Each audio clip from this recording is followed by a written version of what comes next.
Hi, my name is Zadie Winthrop, and I'm in the class of 2026, and today I will be reading Fly High, the story of Bessie Coleman by Louise Borden and Mary Kay Kroger, and illustrated by Teresa Flavin. So, Fly High, the story of Bessie Coleman. Okay, so early years. 100 years ago, in Waxahachie, Texas, Bessie Coleman walked 4 miles to her one-room schoolhouse and 4 miles home.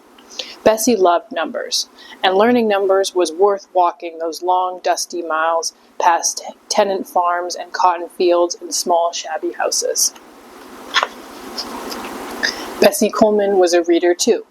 Twice a year, a library wagon stopped in front of her small home on Palmer Road. And twice a year, Bessie's mother, Susan Coleman, used her ironing money to rent books for Bessie to read. Books about people whose skin was the color of Bessie's, people like Harriet Tubman and Booker T. Washington. They were somebody all right. Susan Coleman had been just 10 years old when the Civil War ended. The daughter of Georgia slaves, she couldn't read or write, but she had a big heart and spoke with kind words. Susan knew how to plant seeds, pick cotton, and teach her children to love God. Bessie's father, George, who was part Indian, couldn't read or write either. The Colemans had 13 children, and Bessie was the 10th child born into this big family. 4 of the Coleman children died at early ages. Even so, Susan kept her strong faith in the Lord. When Bessie was 9 years old, her father left his family behind and headed for Oklahoma. Maybe tribal lands and customs would bring him a better life than a Texas cotton town. Now, times in Waxahachie were even harder, for Susan Coleman and the youngest children still at home. But Susan had her Bible. Every night, Bessie read aloud to her mother and her 3 little sisters, slowly, then faster, as she got better with the Lord's words. School was where Bessie wanted to be, not dragging a picker's sack through the cotton fields of Texas. But in August and September, when the green cotton balls split open, fluffy white, Bessie couldn't go to school. It was time to pick cotton. Some years, her school doors were shut until November or December. Cotton picking mattered more to the town than numbers in books. Every hand was needed, and for poor folks like the Colemans, heavy sacks of cotton meant food on the supper table. Many times, at the end of those long days, Bessie stood next to the head foreman, checking his numbers. She wanted to make sure that the cotton her family had picked was weighed fair and share. Susan Coleman had a proud smile when she saw her Bessie write down those numbers and figure out the sums. Someday, that girl would be somebody. From the start, Bessie Coleman had always been a walker and a counter. Now, as she grew older, Bessie was a dreamer. On Saturdays, Bessie walked 5 miles across the streets of Waxahachie, taking clean shirts to the big houses of folks who had money. Bessie walked 5 miles home to her sisters and her mom with another sack of laundry to wash and press. Maybe, if she saved enough ironing money, she could get a better education, beyond the skimpy 8 grades in that one-room schoolhouse. With more schooling, she could be somebody. Several years later, at the age of 18, Bessie took catch-up classes at a university in Oklahoma. The students there in Langston had dark skin too. Bessie was placed in the 6th grade, but the classes cost too much for a country girl. After only 1 term, Bessie had to come back home to the 3-room house on Palmer Road. Chicago years. Chicago, head north, there are jobs for all.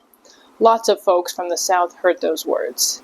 Maybe Walter, an older brother, could help Bessie find a bigger life there. Walter was somebody. He had moved to Chicago years before when Bessie was little. Now Walter was a fine Pullman porter. It was Bessie's time to try again. She was 23 years old when she moved to Chicago. The year was 1915, a busy time for the big city up north.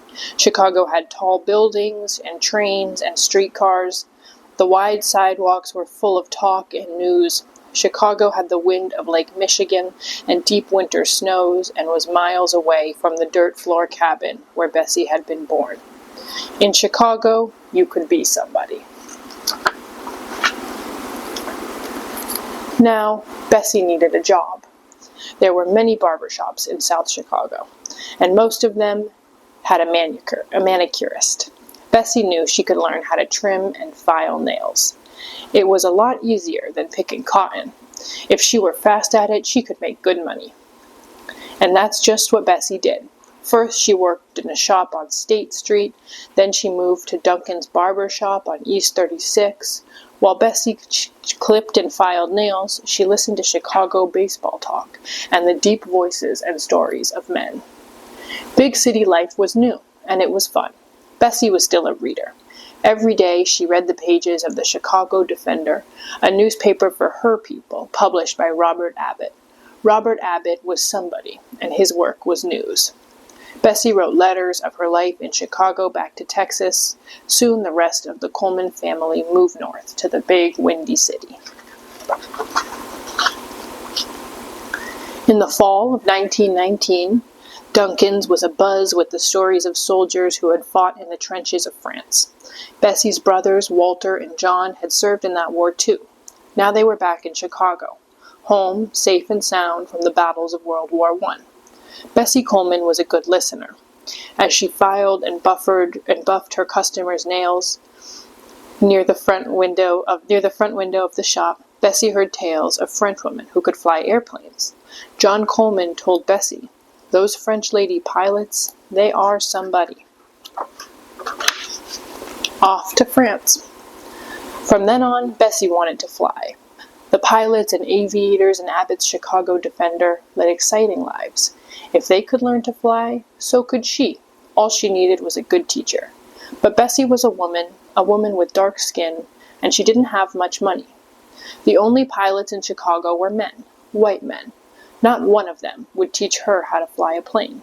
But Bessie Coleman, who had walked 4 miles to school and back to learn her numbers, who had walked 5 miles and back to earn money, didn't give up her plan to learn how to fly. Someday she would be somebody on Chicago's South Side. Robert Abbott would know a teacher. Robert Abbott was the man to see. "You can learn to fly in France," Abbott told Bessie. "If you earn some money and learn to speak French, then I'll help you find a flying school." Bessie worked and saved and saved and worked. One day she placed a toy airplane made by a neighborhood boy in the window of Duncan's barbershop. Bessie Coleman told herself, "Someday I'll be a pilot, small step by small step."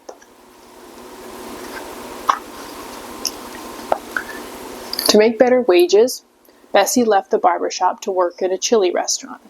Now that she had more money to put in the bank, Bessie signed up to take French classes on Michigan Avenue. "Bonjour, au revoir, c'est la vie," Bessie said the new French words over and over. In her kitchen, as she cooked for her nieces and nephews, she was the favorite aunt who let them play records on her wind-up Victrola. She even gave them money for movies. Young Arthur and Marion and the other Coleman cousins thought their Aunt Bessie was the best aunt in town. On a November day in 1920, Bessie boarded the SS Imperator from a New York City pier and sailed for France. She had her passport in her pocket and some money from her friend Robert Abbott. Bessie Coleman was 28 years old. In a small town near the Somme River, 2 Frenchmen ran a famous flying school. Yes, they would teach Bessie how to fly. For 7 months, in a country far from the cotton fields of Texas, Bessie walked 9 miles to the airfield and 9 miles home to the village of Rue. She had no friends to help her, no family, but she wanted to learn to fly. And fly she did. Just like the pilots in the news stories of the Chicago Defender, just like the pilots in the United States who were men and who were white, Bessie Coleman learned the same skills that they knew with courage in her heart. Now Bessie knew all the words in French and in English for the parts of the small plane she was learning to fly. Cockpit, rudder bar, stick, and struts. She heard the stories about other pilots who crashed their fragile planes, who sometimes lost their lives. But still, she kept walking those long miles to the airfield, 9 miles to her French biplane whose wings were made of cloth, and 9 miles back to her room in Rouen. She would fly high and be somebody, and tell others of her race that they could do the same thing too. On June 15, 1921, Bessie Coleman put an important piece of paper in her pocket, an international license to fly. It was the very best license to have. With it, Bessie could fly anywhere in the world. Nobody could say, "You're a Negro woman, you can't fly." Bessie then headed to Paris and bought a fancy leather coat. Now she was an aviatrix, a très chic aviatrix. Back home in the USA. That September, Bessie Coleman sailed back to New York Harbor. Now she was news, front page news. African American newspapers all over the country had stories about the first person of their race to learn to fly. Always waving, always smiling, Bessie Coleman was an aviatrix with spunk and style. Eager to improve her flying skills for future air shows, Bessie returned to Europe the next February. For 6 months, she took more lessons in France, Germany, and Holland. Tail spins, banking turns, figure eights, looping the loop. Then she came home to the U.S. to perform all those daring stunts. Her first air show was on Long Island on September 3rd, 1922. And Brave Bess was a hit.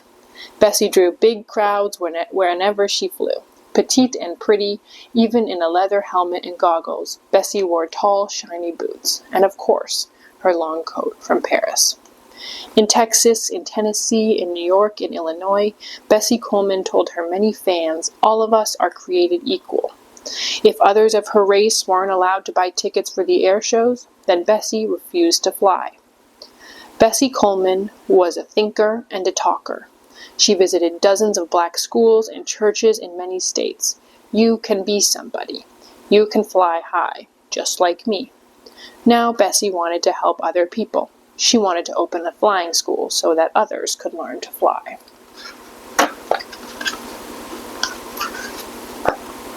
Not everything was easy for Bessie. Money was still a problem. It was hard to make money flying. And Bessie had to borrow planes to fly in.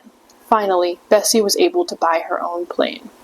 Her Jenny was a biplane. It wasn't new, it was old and shabby, but it was hers. Then, Bessie was in a terrible crash in California.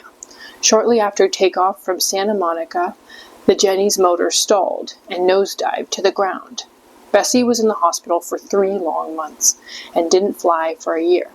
With the loss of her own Jenny, Bessie again had to borrow money for her air shows. Most of the planes were old and not very safe. Bessie knew that flying was a risk, but she thought it was an important risk to take on behalf of her race. A sad ending. On April 29th, 1926, Bessie Coleman was in Jacksonville, Florida, hundreds of miles away from Waxahachie and hundreds more away from Chicago. She was 34 years old and close to her dream of opening a flying school.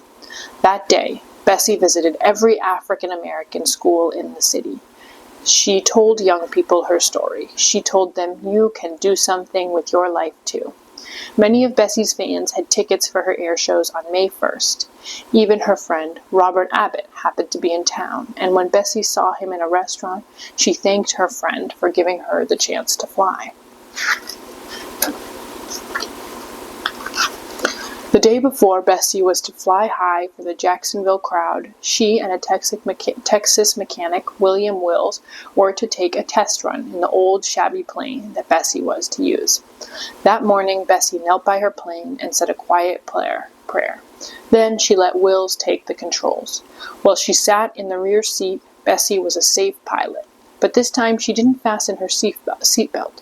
She wanted to get a better view of the land below. Suddenly, something was wrong. The plane went into a tailspin. Bessie fell from her plane, down, thousands of feet. William Wills died too after the plane crashed on the ground. No one could believe the awful news.